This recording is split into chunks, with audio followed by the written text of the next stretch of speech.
τώρα το ταξίδι μας και θα πάμε στην πολύ όμορφη πόλη της Καϊδαντάρης, όπου τρεις εκπαιδευτικοί από το Δημοτικό Σχολείο Κοντακέικων παρακολούθησαν το πρόγραμμα μαθημάτων του Πόλτεζης Γυμνάσιου της Καϊδαντάρης και θα μας δείξουν πώς η θεατρική τέχνη μπορεί να είναι ζωτική σημασία στην εκπαιδευτική διαδικασία. Αυτό που τους σκέφτησε το ενδιαφέρον δεν είναι απλώς η ύπαρξη μιας αίθουσας θεάτρου, αλλά το γεγονός ότι τα παιδιά είχαν στη διάθεσή τους ακόμη και θεατρικά κοστούμια.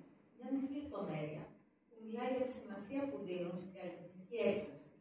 Καλούμε λοιπόν τους συναδέλφους από το Δημοτικό Σχολείο Κοντακέικων στο βήμα.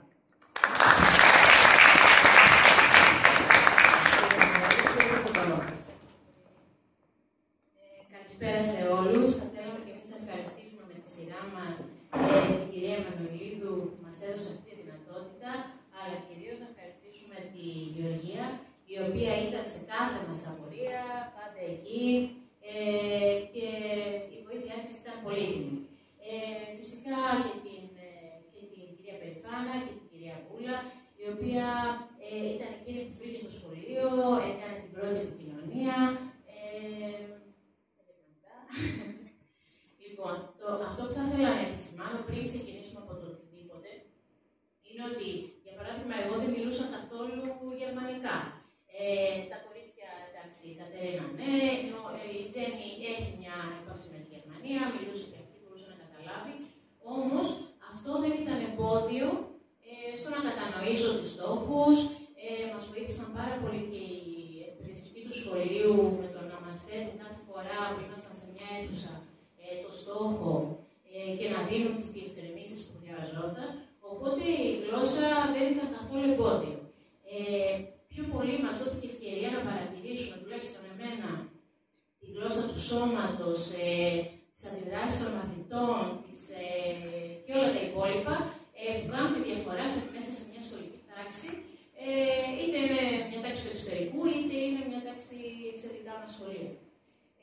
Λοιπόν, το σχολείο που επισκεφτήκαμε εμείς πήγαμε καταρχήν στην πόλη της Χαϊδελβέργης. Είναι μια φανταστική πόλη, μια πόλη πολιτισμού, έχει πανεπιστήμιο, οι άνθρωποι κινούνται με ποδήλατα, μια οικολογική πόλη και το σχολείο.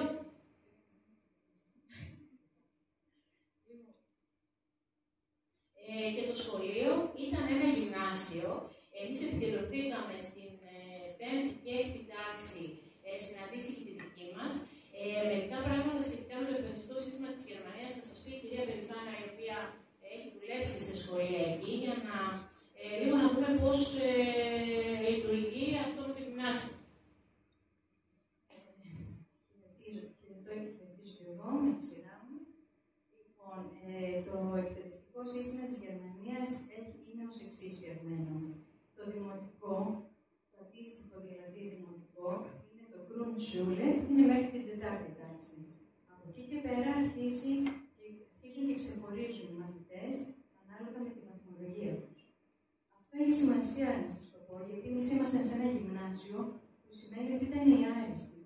Όσοι έχουν βαθμολογία από 1 με 2, είναι το ανώτερο, η βαθμολογία τους είναι μέχρι το 6. Όσοι έχουν μέχρι 2 ακόμα κάτι, βγαίνουν στο γυμνάσιο, που φτάνει μέχρι τη 12η τάξη ή και τη 13η σε κάποια κρατήδια.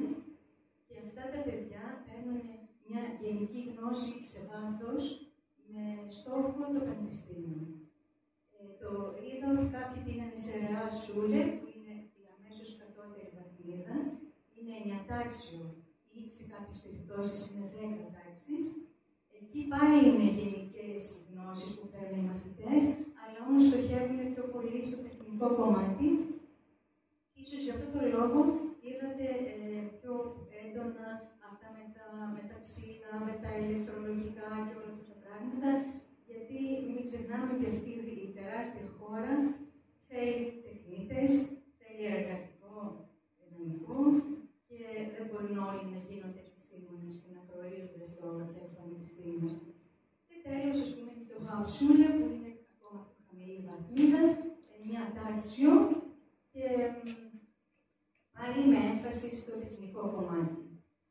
Τώρα, εμείς ήμασταν σε ένα γυμνάσιο, ξαναγυρνάω σε αυτό, με ελάχιστους ξένους, γιατί είναι δύσκολο να πιάσουμε περάσουν αυτές τις τεχνολογίες τα παιδιά των μεταναστών, ακόμα και τα παιδιά των Ελλήνων που είναι τρίτης ή τέταρτης γενιάς.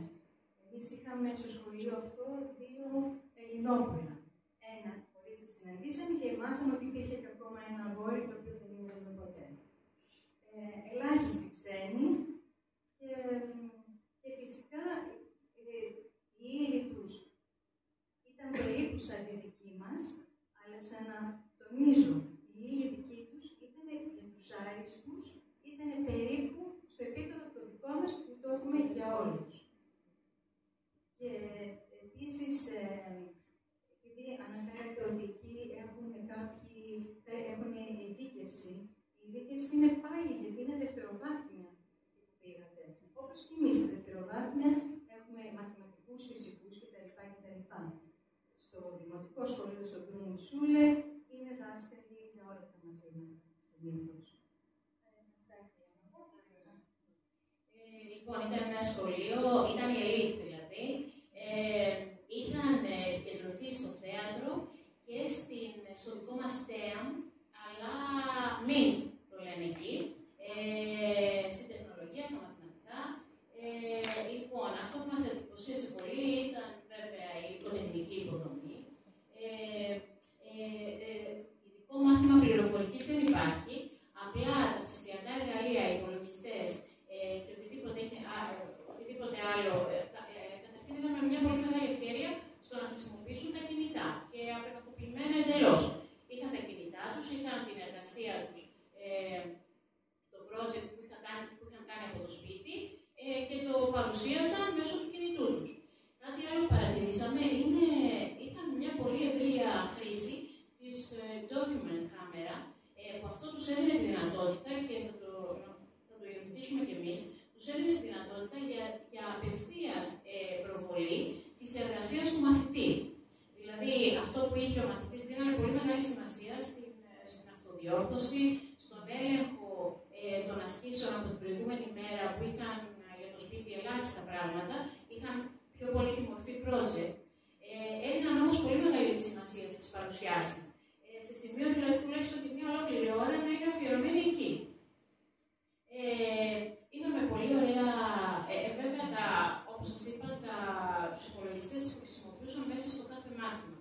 Δηλαδή, για τη φυσική παρακολουθήσαμε ένα μάθημα που πήγαν στο εργαστήριο πληροφορικής και έμαθαν για τις πίτες και για τις κατανομές και όλα αυτά που θα το χρησιμοποιούσαν την επόμενη μέρα στο μάθημα της φυσικής με τον ανάλογο στόχο που είχαν.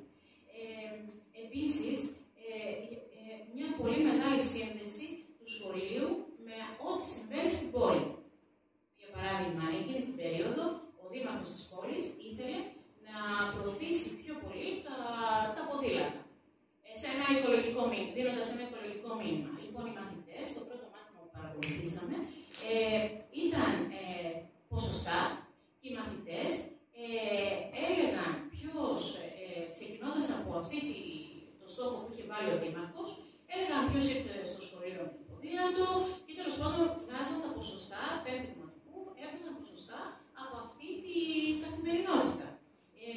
Ή για παράδειγμα, θα πήγαιναν σε κάποιους αθλητικούς αγώνες, έδιναν μεγάλη σημασία στο να πάνε όλοι με κάποιον, δηλαδή να μην μείνει κανένας μόνος του, γιατί η μετακίνηση θα γινόταν με αυτοκίνητα ιδιωτικά, έδωσε πολύ μεγάλη βάση